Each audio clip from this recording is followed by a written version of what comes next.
Hello everyone, my name is George, and today I got another Chaos reviews.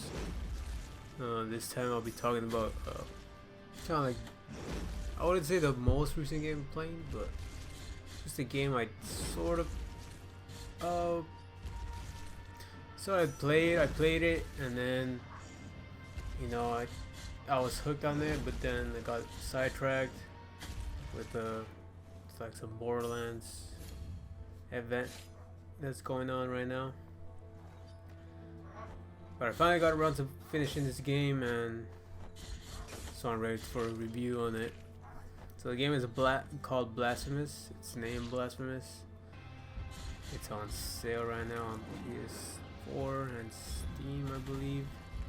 I could be wrong about the Steam, but it's definitely on sale on PS4.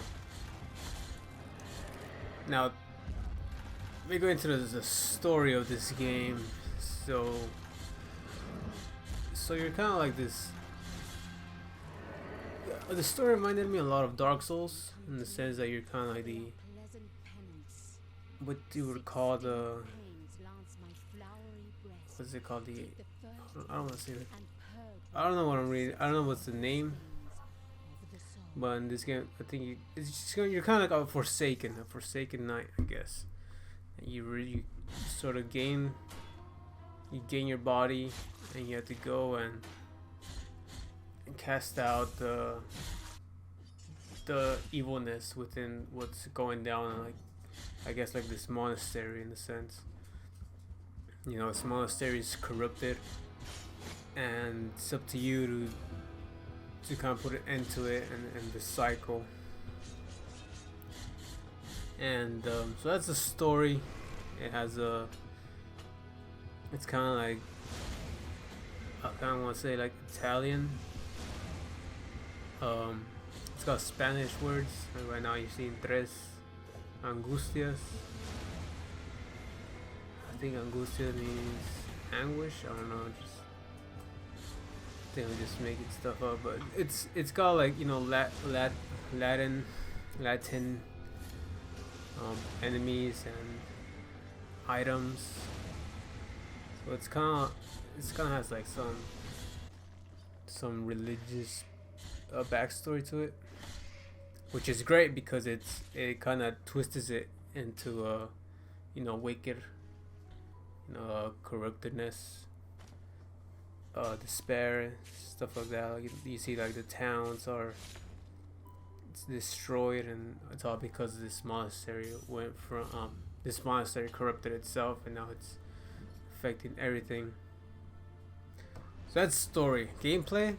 What I'm gonna say about gameplay is the game is a hack and slash sort of adventure. You start out with a few basic attacks. You got like a swing or two, a 3-hit combo, and then as you progress, you acquire new abilities through the purchase of, like, you essentially purchase new abilities through, like, you get tiers. The tiers are like the currency in the game, so that's how you sort of level up your swordsmanship skills. There's also different ways to level up. Like, you don't essentially level up, but you just your character progresses, and instead of finding new hidden places that will increase your health. There are these things called health vials that are sort of like Estus flasks from Dark Souls. You start with maybe 2, I think, and by the end of the game you can find more as you progress through the game. And you got a mana meter. Like the mana meter, you use it for activating special magic attacks. You could swing your sword, and a magical slash will come out. And not only that, but there's also other abilities that require just mana usage. Like you could make thunder appear, or like some fire, or there's an ability that will enhance your swordsman attacks, making you swing a lot faster. And there are a few more I'm not mentioned because I probably forgot about them. The difficulty. Can't say about difficulty. There is no. I mean, the game is pretty hard on its own. It's a lot of platforming, and enemies can. Any enemy in the game can potentially kill you if you mess up and let them just strike you. Which kind of brings me back to like the Dark Souls, where difficulty is kind of there is no difficulty selection. It's just kind of like a one difficulty standard. But going back to that, there is no, so it's difficult enough, I believe. I would say that, once the difficulty does not get any tougher, it stays as it is. Moving on to multiplayer, this game is a single player game. You'd be playing solo and you finish solo, and post game is just solo all around.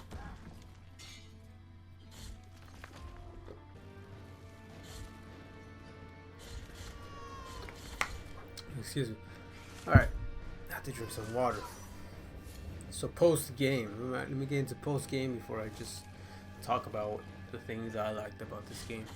Post game, it's kind of like a downfall for me. It's just kind of like a single adventure. There is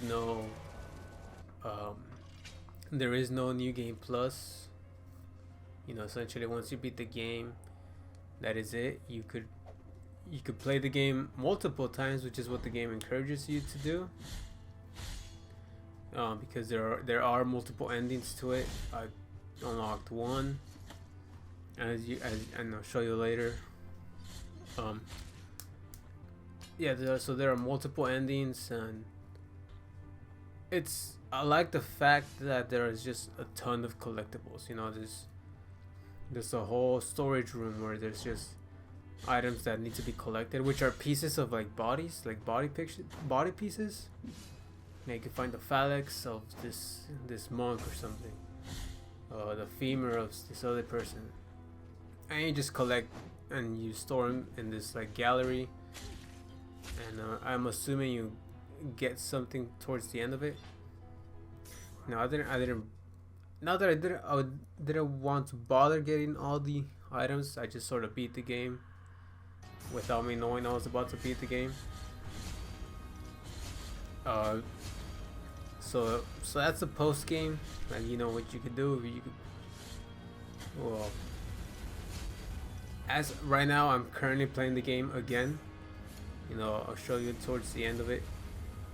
Playing the game again this time. Hopefully, I could get 100% on it, just to get this kind of like the real ending to it.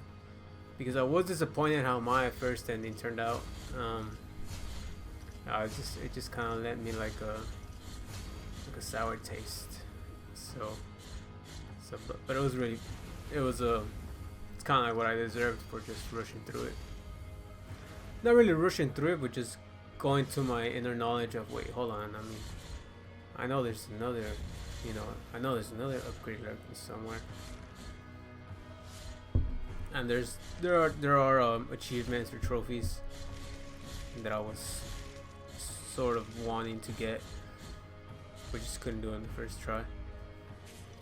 So this game is a lot like, what can I say? If you're like into Castlevania, if you played a Castlevania game, a Metroidvania style, except with the inclusion of a few Dark Souls elements. Going back to gameplay, I think I forgot to mention this. Once you get rid of enemies on the screen or in an area, they're gone for good until you decide to bring them back out. And the way you do that is there are certain there's like there are these pillars in which you can rest. You recover your health, you regenerate your Estus flasks, and if you die, you'll you'll respawn at the last one you sort of kind of kindled.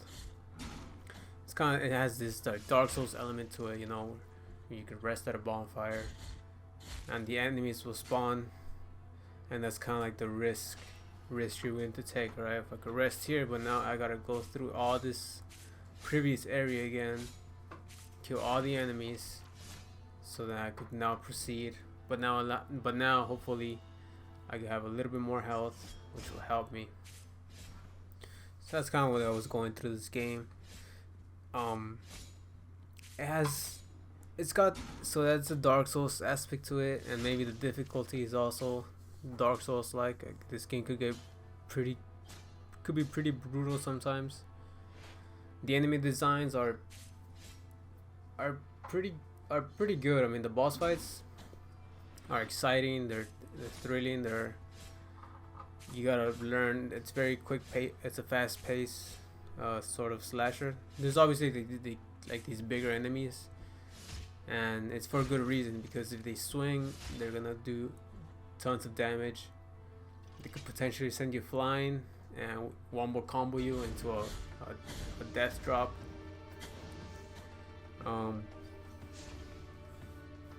Another thing I wanted to mention was it does, although it is kind of like a Metroidvania, like this game is like I checked like what people would say about it, and they kind of rate it in the category of Metroidvania, but I wouldn't be so sure about it, just because like a Metroidvania game, right? Like you get these abilities, so now you could go back to the same area you once were to sort of continue, because now you got a new ability that was preventing your progression. But in this game, you're sort of allowed to go wherever you choose to from the beginning, and then once you're done with that area, you go on to the next one, because that's just how the story progresses. I never found myself being stuck somewhere because there was an ability I did not achieve. You could beat the game. There are some bosses you gotta go through, and that's just because there are certain like keys a boss would drop, and you need a few of them. Maybe I'm just spending a little too much of it, but that's just how this game is really good. I mean, it does have like I said before, like this dark vibe to it. It does make you feel like you're in this, you know, like this. It's essentially, it's the title of the game, right? Blasphemous. Blasphemous means the mockery of God, you know, or not, maybe not God, but like the mockery of like a religion to it. So that's the name of the game. I thought it's a really good game, Blasphemous. I would recommend it. Check it out. I'm currently on my second playthrough. Here, as you can see, I kind of just started, and hopefully I get the real ending to it. I want to get all the items, all the upgrades. So that'll be it for this Chaos review. I know it's a short one. Anyway, thank you guys for watching. Take care.